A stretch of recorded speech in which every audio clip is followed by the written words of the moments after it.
wabarakatuh. Alhamdulillah pada hari ini kita bisa melaksanakan kegiatan belajar mengajar khususnya di kelas 2 teknik pemesinan. Untuk memulai pelajaran ini menuntut ilmu. Untuk berdoa dipimpin oleh ketua kelas. Monggo ketua. Betul, siapkan. Sudah mulai.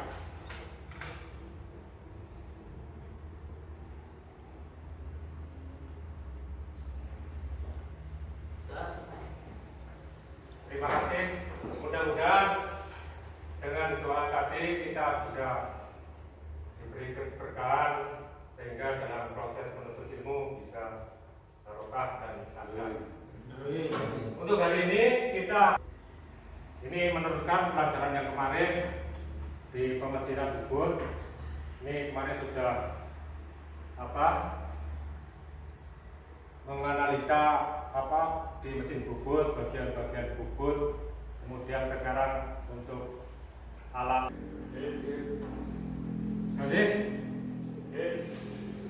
ini koroki.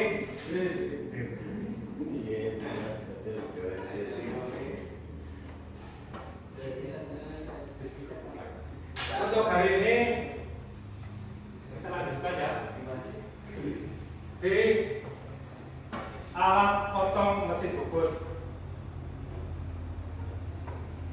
Mesin bubut merupakan alat atau mesin yang di teknik pemesinan bubut di teknik pemesinan itu merupakan suatu hal kewajiban yang harus kita mengerti. Untuk pahat bubut ini adalah suatu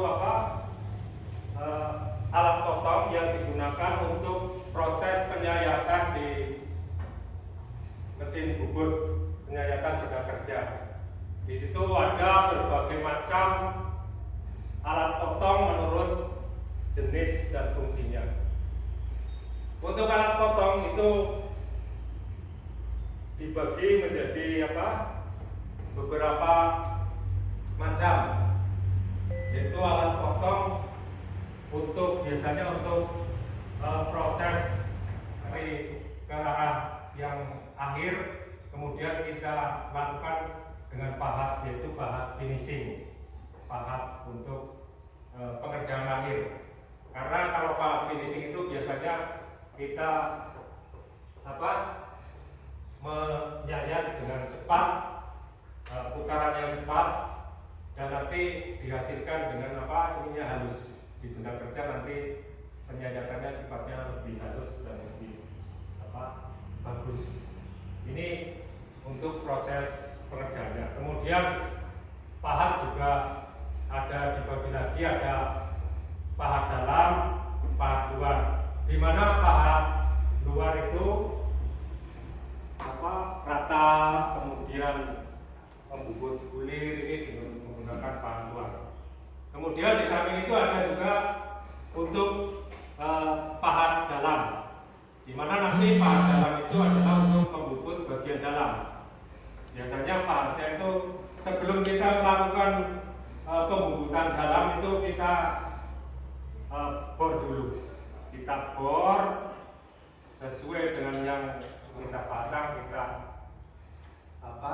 pakai obeng itu langsung selesai sudah, nggak masalah. Begitu nanti pahatnya aus itu juga nanti akan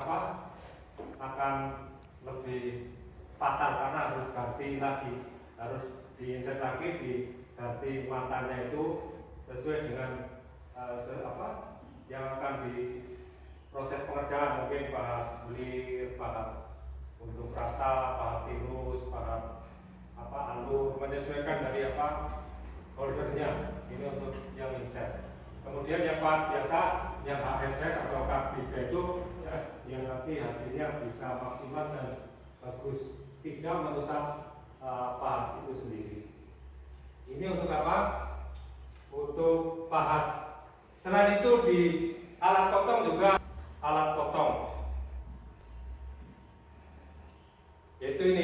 untuk proses pengerjaan ada pembubutan permukaan. Ini khusus untuk apa? Permukaan. Biasanya ini yang paling sering apa kita melakukan proses pembubutan rata atau pembubutan bertingkat.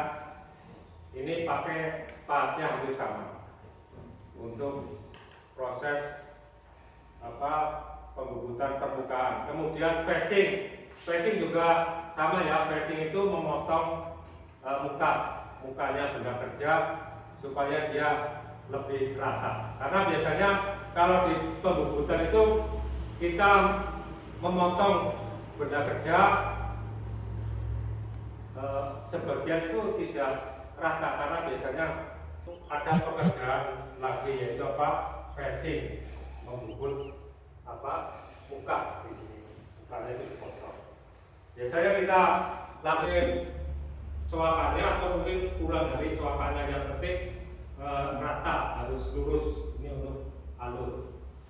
Kemudian tirus itu sisi ini rata juga bisa, tapi jangan lupa kalau di sini tidak bisa, harus kita ganti lagi pahatnya, karena kalau yang di sini itu nanti hasilnya juga dia tidak lurus. Kalau sini lurus, kalau enggak kanannya bisa kita apa pinter-pinter mengotak-atik di sini. Nah, kemudian untuk pahat sifatnya untuk beberapa ini apa permukaannya, terutama untuk mata pahat itu ada permukaan atas, sisinya itu muka harus kita persiapkan dengan sebaik-baiknya.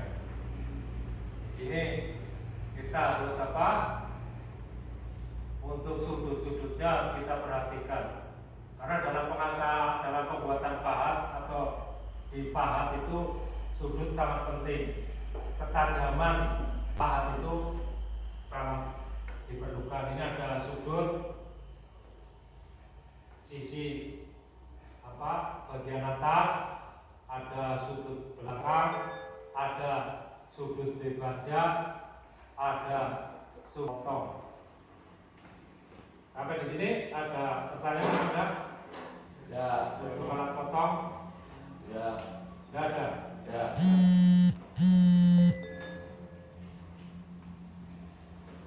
Nah, untuk apa pembahasan di alat potong di sini nanti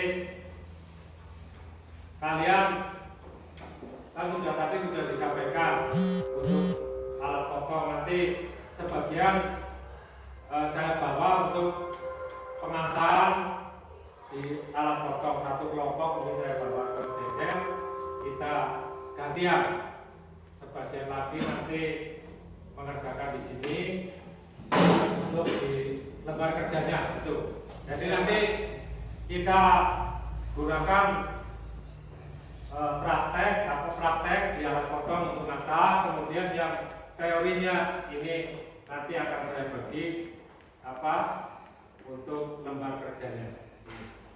Ini saya bagi dulu biar nanti apa sebelum ini boleh didiskusi 3 orang atau berapa, nanti biar 3 sendirian.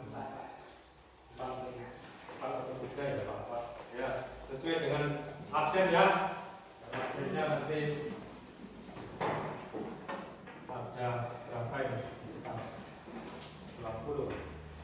Jadi kita lihat, kita sesuaikan aja.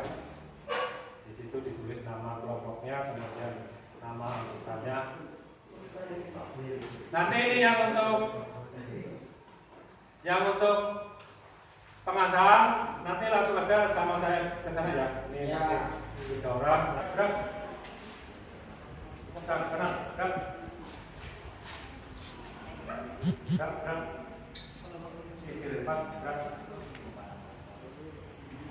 Assalamualaikum warahmatullahi wabarakatuh. Ini langsung aja ya. Tadi seperti di pengarang di kelas, nanti silakan nanti kamu praktek untuk pengasahan ini ya, potong. Nanti silakan kamu bagi, kamu masak.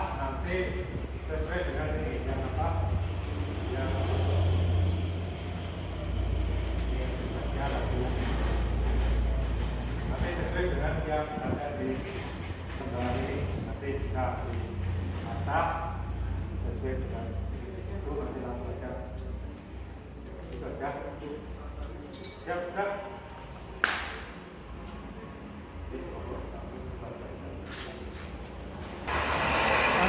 Ya biasa ya. Apa betul?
Praktek mengenai apa? Pengasahan pahat. Tadi mengasah pahat sesuai dengan yang ada di job sheet yang saya berikan. Kemudian ini tadi sudah dikerjakan ini ya? Sudah. Ya. Nama kelompok yang tadi sudah didiskusikan ada 3 orang atau 4 orang, silakan nanti ditulis sesuai dengan apa lembar kerjanya, dan nanti dikumpulkan sekarang aja karena nanti akan saya nilai dua-duanya, baik yang apa yang untuk lembar kerja yang ini, kemudian sama yang nanti untuk pengasahan alat potong. Nanti sudah bagus hasilnya untuk pengasahan alat potong, sudah tajam, itu tidak pas sekali tadi sudah bagus. Ya langsung aja nanti dikumpulkan ya, di depan apa-apa. Oke, sudah ditulis ya? Sudah. Ini bukan kerja kita ya.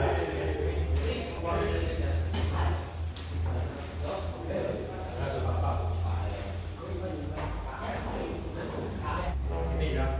Jangan lupa untuk putarannya juga harus kita perhatikan. Jangan sampai putarannya terbalik. Karena kalau putaran terbalik hasilnya juga tidak baik. Untuk prosesnya juga jangan lupa alat potong yang dipakai nanti finishing dan yang bukan finishing harus kita perhatikan. Ada apa tadi prosesnya, kemudian ada pahat kanan, pahat kiri, kemudian bubur dalam, bubur luar harus kita perhatikan. Untuk hari ini kita cukupkan sampai di sini. Untuk kelanjutan materi minggu depan nanti setelah alat potong nanti ada apa untuk parameter di mesin bubut, kemudian nanti dilanjut lagi sampai apa pengambilan kita apa di proses pembelajaran sampai habis untuk materi mesin. Untuk hari ini kita cukupkan sampai di sini. Terima kasih, dan nanti sebelum apa kita mengakhiri